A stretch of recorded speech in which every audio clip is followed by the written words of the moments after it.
નમસ્કાર દર્શક મિત્રો, હું છું રૂપલ લુણીચિયા. સંપૂર્ણ ન્યૂઝમાં આપનું સ્વાગત છે.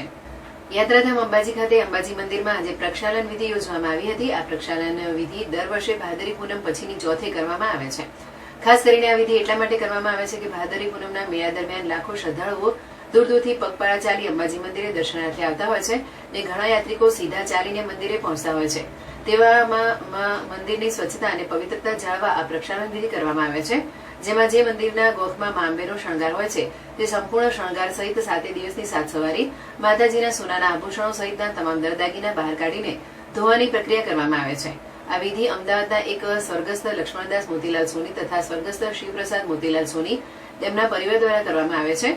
આ સોની પરિવાર વર્ષોથી આ પ્રક્ષાલન વિધિમાં દાગીનાની સાફ સફાઈ કરવા આવતું હોય છે અને સાથે દાગીનાના ઘસારા પેટે એક સોનાની પુત્રી માતાજીના હારમાં અર્પણ કરતા હોય છે, જેથી કરીને સાફ સફાઈ દરમિયાન માતાજીના દાગીનામાં કોઈ ઘટ ન પડે. જોકે આ સમગ્ર વિધિ આ સોની પરિવાર દ્વારા લગભગ 280 વર્ષથી કરતા આવ્યા છે અને આ સાફ સફાઈના બદલમાં સોની પરિવારે રજવાડાના સમયથી ચાંદીનો એક સિક્કો આપવામાં આવતો હતો. હવે મહેનતના 51 રૂપિયા આપવામાં આવે છે, જે મનોજ ઝવેરીએ જણાવ્યું હતું અને આજે પણ આ પરંપરા યથાવત છે. આજે યોજાયેલી પ્રક્ષાલન વિધિ મુખ્યમંત્રીના ધર્મપત્ની તેમજ પ્રદીપસિંહ જાડેજા સહિત અનેક ધારાસભ્યોને IAS Mihir Patel, collector, IPS Prashant Chumbe, DYSP, PI, PSI સહિત અન્ય અધિકારીઓ આ પ્રક્ષાલન વિધિમાં જોડાયા હતા.